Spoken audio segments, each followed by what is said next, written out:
आप सभी भक्तजनों को निर्जला एकादशी की हार्दिक शुभकामनाएं। आइए जानते हैं पारण का शुभ मुहूर्त क्या रहेगा, पारण करने की सही विधि, दान कैसे निकाला जाता है, क्या नियम है, संपूर्ण जानकारी है। अंत तक बने रहिएगा। देखिए, जितना व्रत करना आवश्यक है उतना ही आवश्यक है व्रत का पारण करना, तभी आपका जीवन सार्थक होता है। और आपको जो है व्रत करें या ना करें, दान जरूर करना चाहिए। इससे पितृ प्रसन्न होते हैं। सांसारिक, मानसिक, आर्थिक कष्टों से भी स्वतः ही मुक्ति मिल जाती है। ऐसे में इससे पितृदोष भी दूर होता है और संपूर्ण श्रेष्ठ फलों की प्राप्ति हो जाती है। व्रत करें ना करें, दान जरूर करें। अब दान कब करना है? दान आपको जब आप व्रत का पारण करेंगे ना द्वादशी पर, तब आप जो है दान कीजिएगा, अति उत्तम माना जाता है। सबसे पहले व्रत खोलने से पहले आप चावल जरूर से दान करें। इस दिन चावल भोजन के रूप में बनाएं। द्वादशी तिथि पर मैं बात कर रही हूँ। जब आप अपने व्रत को खोलें तो चावल रसोई घर में जरूर बनाएं, भगवान को भोग लगाएं, गौ माता को भोग लगाएं। पंडित ब्राह्मण जी घर पर कई कई भक्तजनों के आते हैं जो विधि विधान से पारण कराते हैं, परंतु ऐसा ना हो तो स्वतः से भी आप जो है पारण कर सकते हैं। अब पारण की विधि क्या होती है, ध्यान से सुने। और पारण कब किया जाएगा? जैसे जो भक्तजन 6 जून को व्रत कर रहे हैं वह 7 जून 2025 को अपने व्रत का पारण करेंगे। देखिए, पारण में आवश्यक रूप से हरिवासर को देखा जाता है। हरिवासर में कभी भी व्रत को नहीं खोलना चाहिए।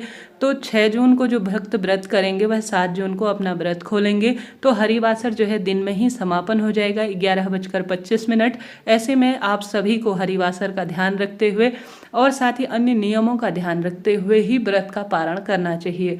तो पारण आप सभी कब करेंगे? 7 जून को पारण करेंगे। तो पारण का समय दोपहर में हो रहा है, जो कि बहुत लंबा समय है। दोपहर में आप सभी को अपने व्रत का पारण करना होगा। 7 जून के समय दोपहर 1:44 से 4:31 पर आप अपने व्रत को खोल सकते हैं। यही पंचांग में लिखी हुई जानकारी आ रही है।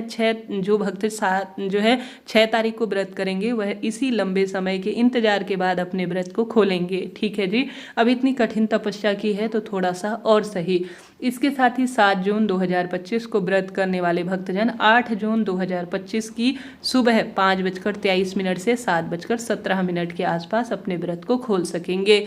इसके साथ ही द्वादशी तिथि भी जरूर से ध्यान में रखनी चाहिए पारण के लिए।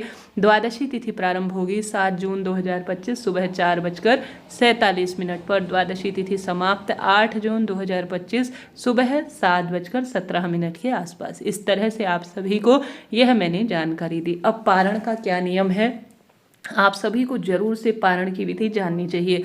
अब आप सभी को जल्दी उठना है। संभव हो तो आप रात्रि जागरण करें, ऐसा ना हो पाए तो अपने मंदिर के ही वहाँ पर आप सोएं। खाट का इस्तेमाल ना करें, भगवान जी से ऊपर ना सोएं, जमीन पर ही भगवान जी के समक्ष रात्रि निद्रा निकालें। जल्दी उठे, भोर में स्नान के पानी में गंगा जल मिश्रित जल से आप स्नान करें, सूर्य भगवान को जल चढ़ाएं और उससे बाद आप सभी तुलसी में कच्चा दूध, हल्दी और जल से सिंचन करें। उसके बाद तुलसी की परिक्रमा जरूर करें। 11, 21, 51 जितनी परिक्रमा कर सकते हैं। 7 परिक्रमा भी अति उत्तम मानी जाती है। वहां बैठकर द्वादशी की कथा सुने, ओम नमो भगवते वासुदेवाय महामंत्र का जाप करें। संभव हो तो अपने घर पर पंडित जी को बुलाएं, बहुत सुंदर इसके परिणाम मिलते हैं, और उनसे ही पारणा की जो नियम है वह कराएं। परंतु ऐसा ना हो पाए तो घर पर स्वयं से भी पारण किया जा सकता है। घर के मंदिर में श्री नारायण को कच्चे दूध में आप सभी तुलसी पत्र और हल्दी डालकर स्नान कराएं। शंख में बहुत शुभ होता है, गंगा जल इत्यादि से स्नान कराएं। महादेव के विधि विधान से पूजा करें।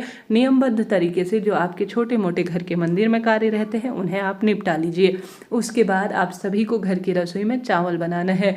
चावल खाना द्वादशी पर बहुत शुभ माना जाता है और दान करना भी सबसे विशेष माना जाता है। अब आप जल का दान तो एकादशी के दिन कर सकते हैं, द्वादशी तिथि पर आप अन्न का दान जरूर करें।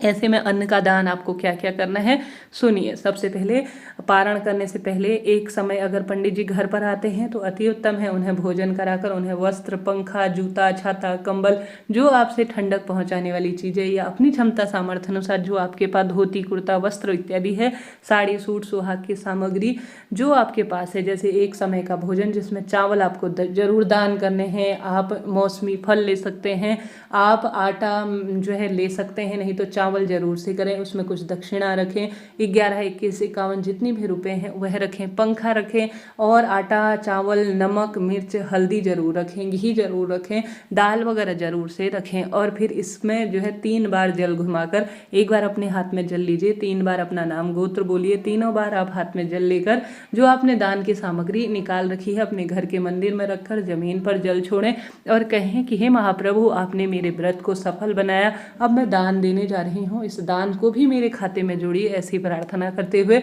आपको पंडित ब्राह्मण जी को यह दान में दे देना है।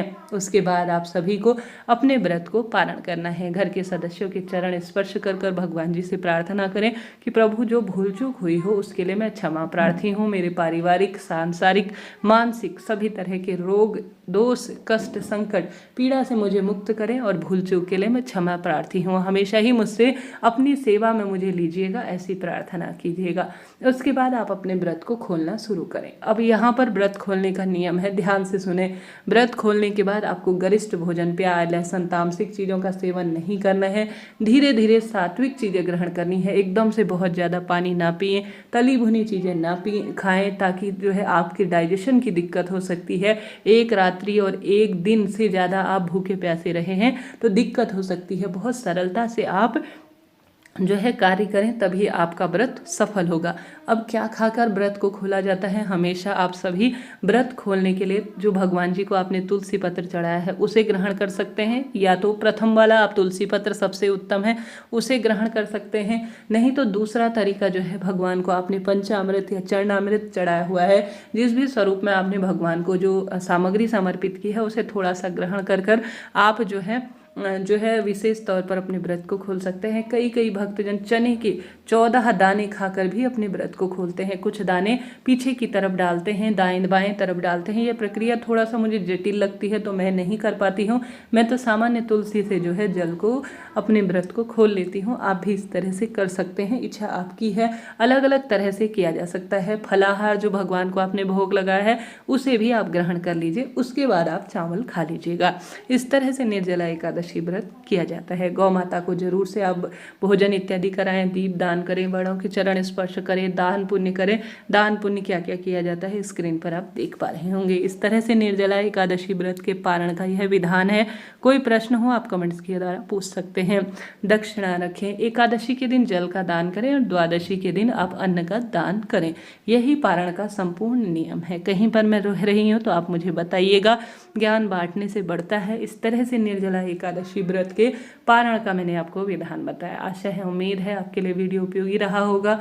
मन में कोई प्रश्न हो आप पूछ सकते हैं। निर्जला एकादशी व्रत कोई साधारण व्रत नहीं है। इसे विधि विधान से कर लिया जाए तो 24 एकादशियों का फल अपने आप ही मिल जाता है। हार रहे हैं, दुख पा रहे हैं, कष्ट कर्ज में आपका जीवन है तो दान पुण्य, पूजा पाठ, मंत्र जाप करें, जीवन सार्थक हो जाएगा। हर हर महादेव।